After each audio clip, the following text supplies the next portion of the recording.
僕は何も知らなかった。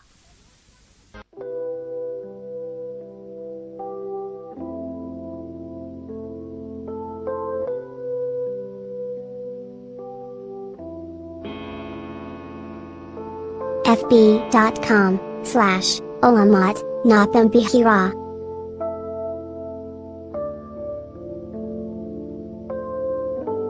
Wala nang manggaling kami sa Inglaterra, lalong naging abala si Daddy sa kanyang trabaho. Lagi na lang siyang ginagabi sa pag-uwi. Nalulungkot tuloy ako.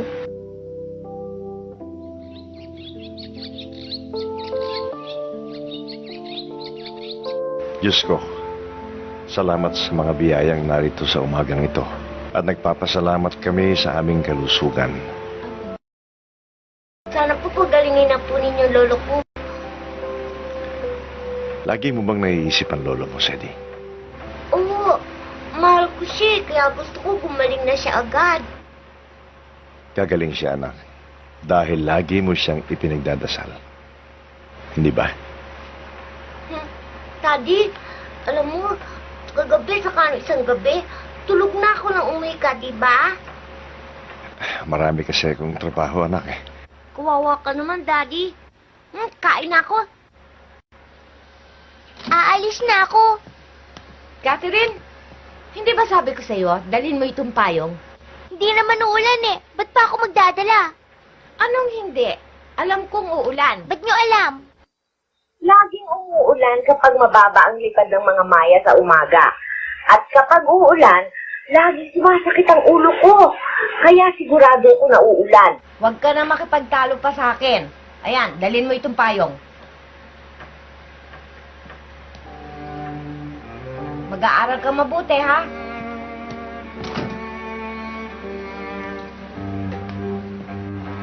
Ngayon ko lang nalaman kapag may sumakit ang ulo, umuulan. Catherine!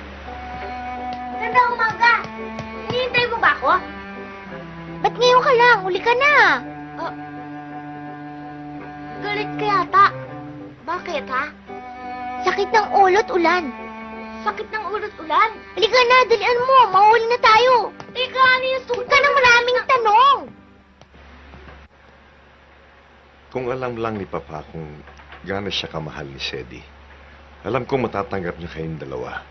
Ama mo yun, kaya hindi dapat na sumama ang loob mo sa kanya. Annie, hindi na ako taga-Inglaterra. Ha? Annie, kahit na isumpa ako ni Papa, narito pa naman kayong dalawa ni Sedi. Dito na ako maninirahan sa Amerika. Dito tayong tatlo mamumuhay. Kakalimutan ko na ang nakaraan. Kung yan ang iyong gusto, hindi ko tututulan. Ikaw ang masusunod. Oo, Annie.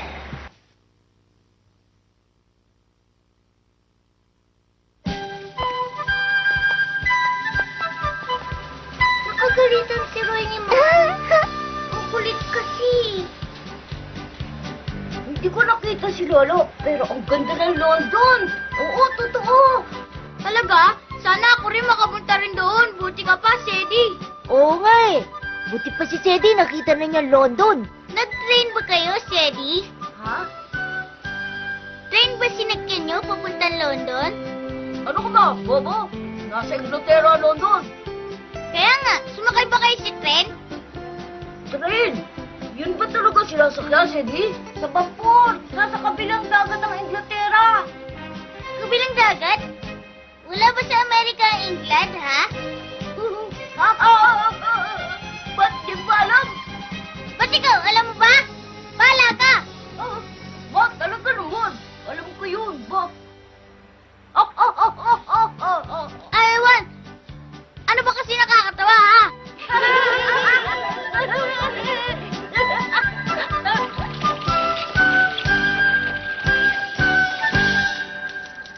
Ayan, na. Mike, dali natin sa palimbagan. Opo. Dali, ha? Sige ho.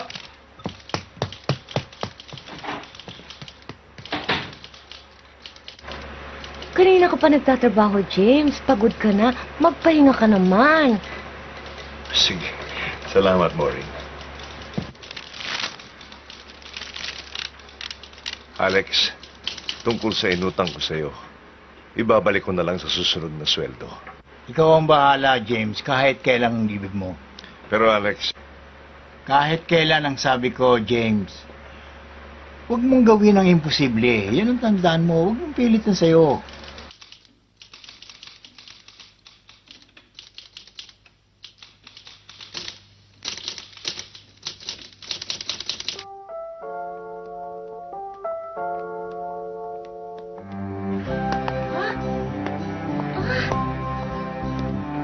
Catherine, tingnan mo, oh.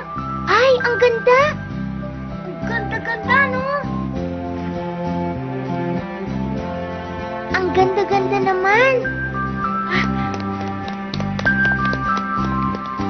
Ang ganda. Oh, ang ganda. Ay. Catherine, oh. Wow. Parang snow! O, tingnan mo, ah! Ah! Umuulan! Tama si Mami. Sakit ng ulo ang ulan. Teddy, uwi na tayo!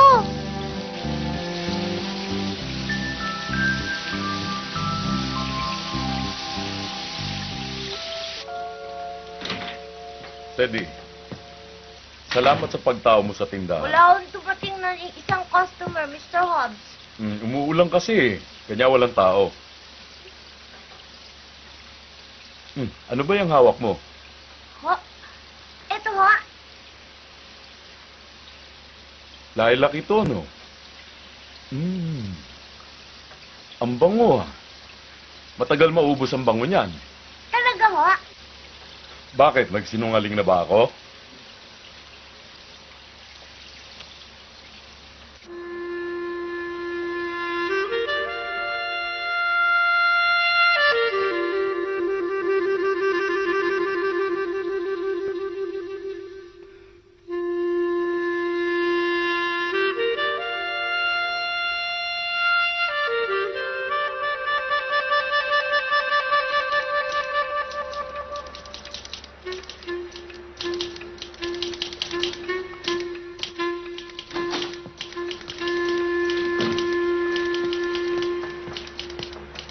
Mr. Errol, nagtatrabaho po kayo?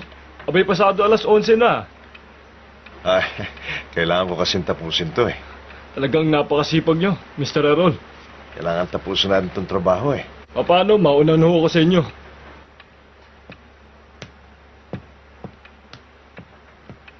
Gusto nyo danong ko kayo ng kape mamaya? Sige ho, salamat ho.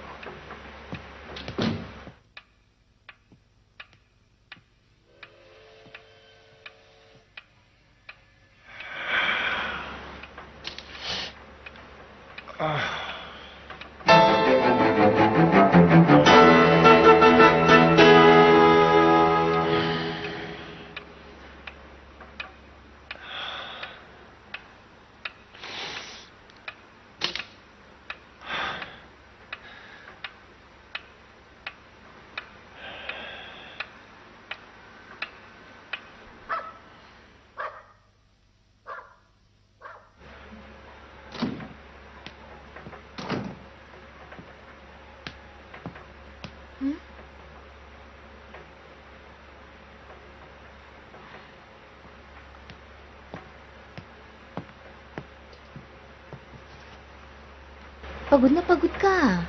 Ba't hindi ka pa magpahinga? Mabuti pa nga siguro. Ha?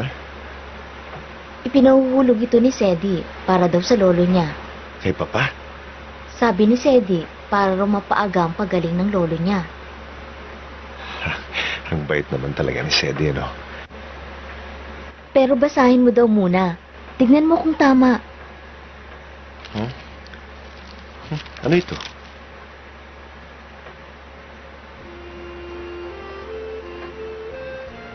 Talulot ng bulaklak ito, ah. Mula yan sa lilac ah.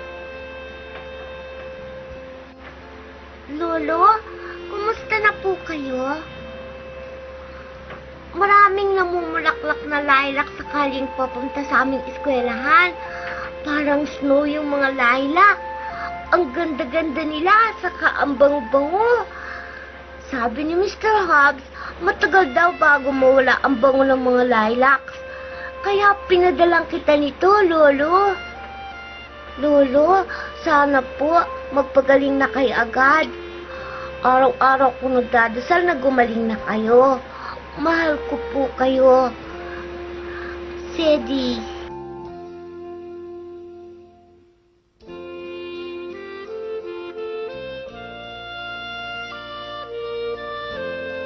Sadie, titiyakin kong maipadala sa iyong lolo ang liham mong ito. At sigurado ako na kapag nabasa niya ito, mauunawaan niya kung gaano ka kabait na bata, anak. Alam kong maiintindihan niya.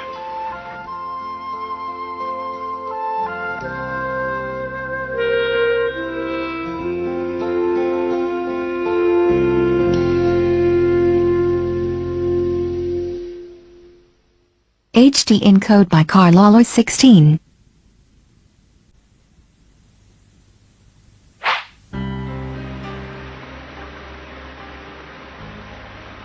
Mami, ginabi na naman ba ng uwi si Daddy?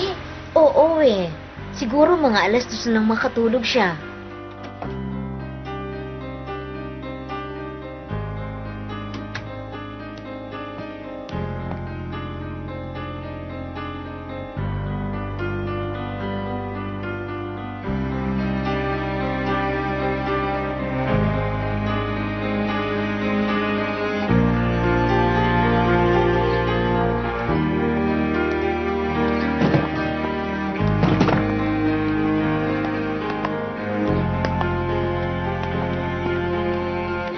Diba, para kang wala sa sarili mo ah. Catherine, hindi ba mahirap ang magtrabaho? Nakaawa na kasi ako sa daddy ko. Nakakaawa naman siya.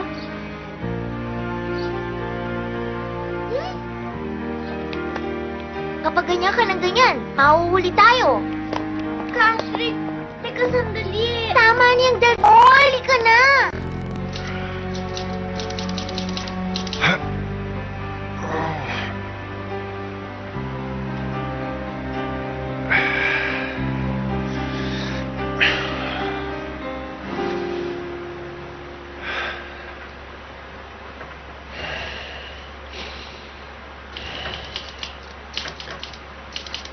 James? Bakit? Masama ba ang pakiramdam mo? Hindi, Maureen, wala ito. Salamat, wala ito. Mabuti naman. James, hindi masama ang magtrabaho. Pero bigyan mo naman ng atensyon sina Annie at Cedric. Siguro, nalulungkot na silang dalawa sa mga nangyayaring ito.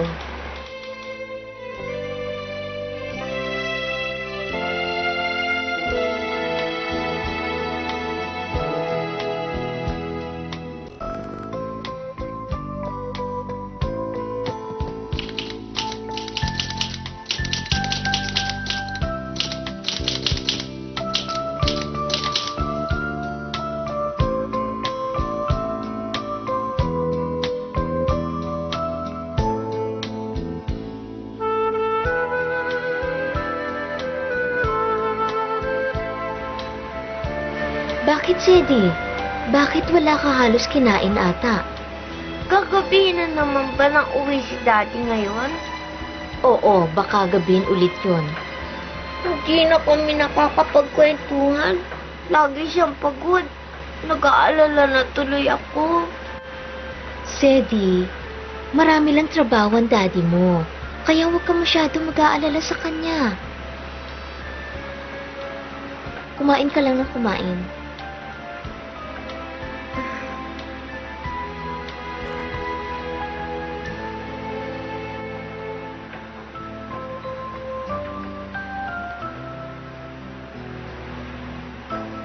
Ano? Sinabi ni Sadie yun? Oo, nag-aalala talaga siya. Ilang gabi ka na rin naman na hindi umuwi na maaga eh. Alam ko importante ang trabaho mo, pero ingatan mo naman ang kalusugan mo. Pasensya ka na, Annie. Ayokong mag-alala kayo ni Sadie. Alam ko, James. Honey, Kaya lang, ingatan mo naman ang iyong sarili. oo, gagawin ko. Talaga? Bakasyon kayo talaga sa susunod na linggo? Oo, anak, talaga. Yay! Pero sabi niyo, marami kayong trabaho na nakatampak. Pabayaan mo na yung trabaho. Hindi na tayo nakakapaglaro eh. Yay! Gusto ko mangisda! Mangisda? Ba, matagal na nga naman pala tayo hindi nangingisda, no? Sige, mangingisda tayo. Ayan! Yay!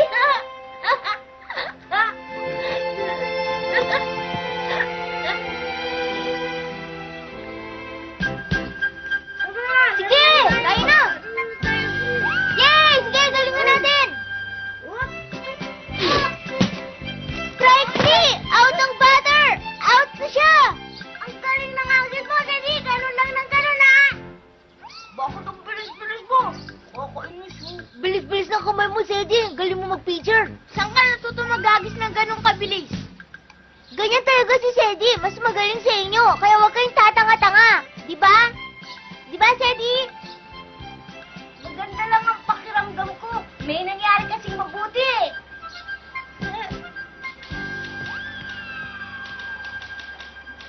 Mr. Errol, sulat ho. Ay, salamat. Galing ho sa Inglaterra. Mula sa Inglaterra, Oo. galing kay Mrs. Melon.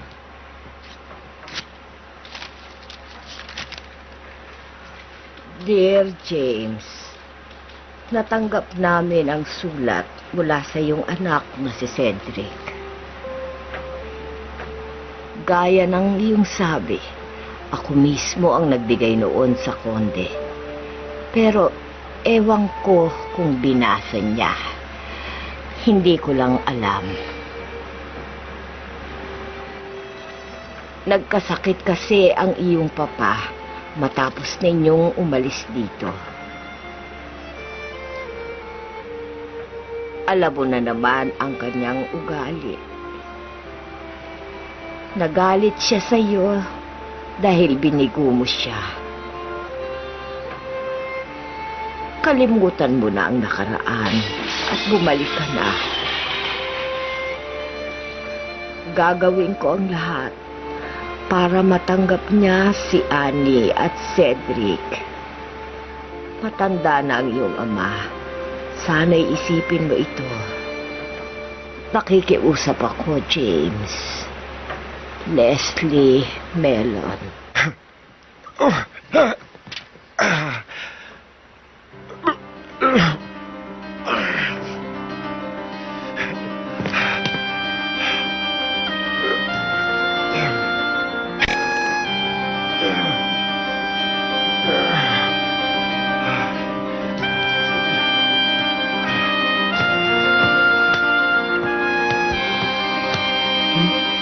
Mr. Errol! Bakit ho? Ano nangyayari sa inyo? Wala, Mike. Wala ito. Pero namumutla ho kayo. Bakit ho? Nahilo lamang ako, Mike. Pero ayos na ang pakiramdam ko. Huwag mo ko intindihin. Kaya ko ito. Salamat.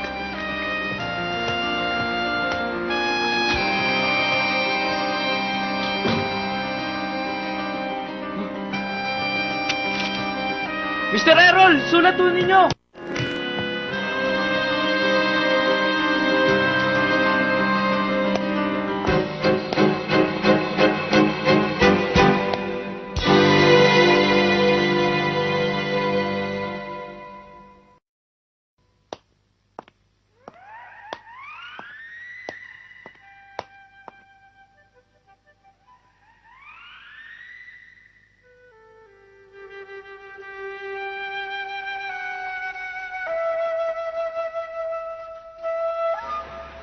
Ay, mali!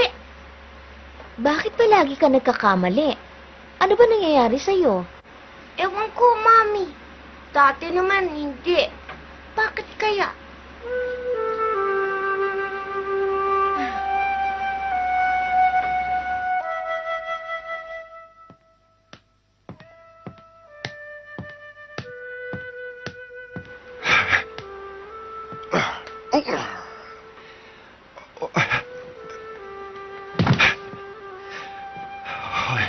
ko. Ano ito?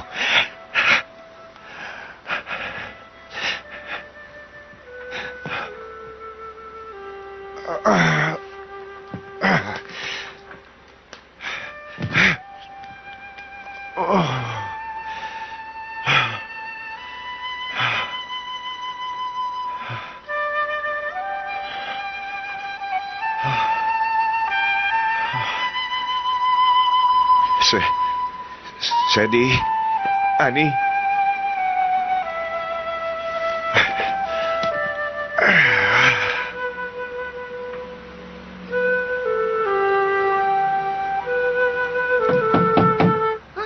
Sino yun?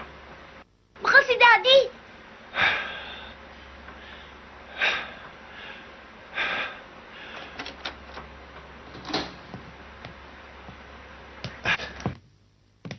Si Daddy na nga! Ba't ang aga mo ngayon, Daddy? Oh, Sadie, maaga akong nakatapos sa trabaho, kaya umuwi ako agad. Yay! Ang aga niyo Kumain ngayon. ka na ba, dear? Ay, James? Annie! Annie! James? Daddy!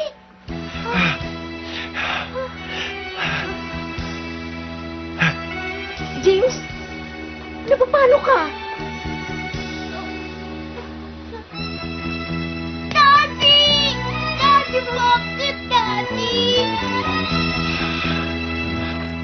Daddy! Daddy! Napapalo ka ba? Ha? James? Daddy! Bakit, Daddy? Daddy!